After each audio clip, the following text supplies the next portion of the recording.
Herkesi zalim, kendini alim hissetmen bile normal.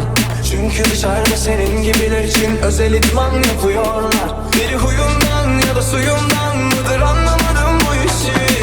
Ne bu hırçınlık ne bu kalbin can çekişi. Oturuşu dokunuşu kendini savuruşu yüzyıllar boyu aynı. Sürmedi ilerlemek her şeye muhalefet olmana bir sebep var mı?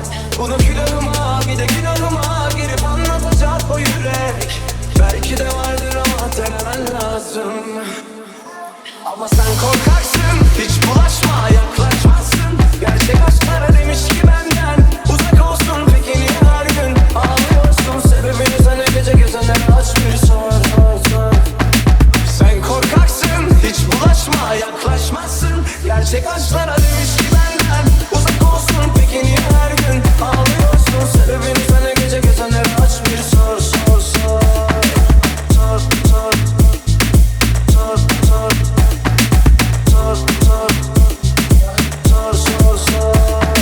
Herkesi zalim, kendini alim hissetmen bile normal. Çünkü dışarıda senin gibiler için özel idman yapıyorlar. Beni huyundan ya da suyundan mıdır anlamadım bu işi. Ne bu hırçınlık ne bu kalbin can çekişi. Oturuşu dokunuşu kendini savuruşu yüzyıllar boyu aynı.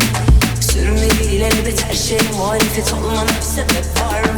Buna külahıma bir de günahıma girip anlatacak o yürek. Belki de vardır ama denemen lazım.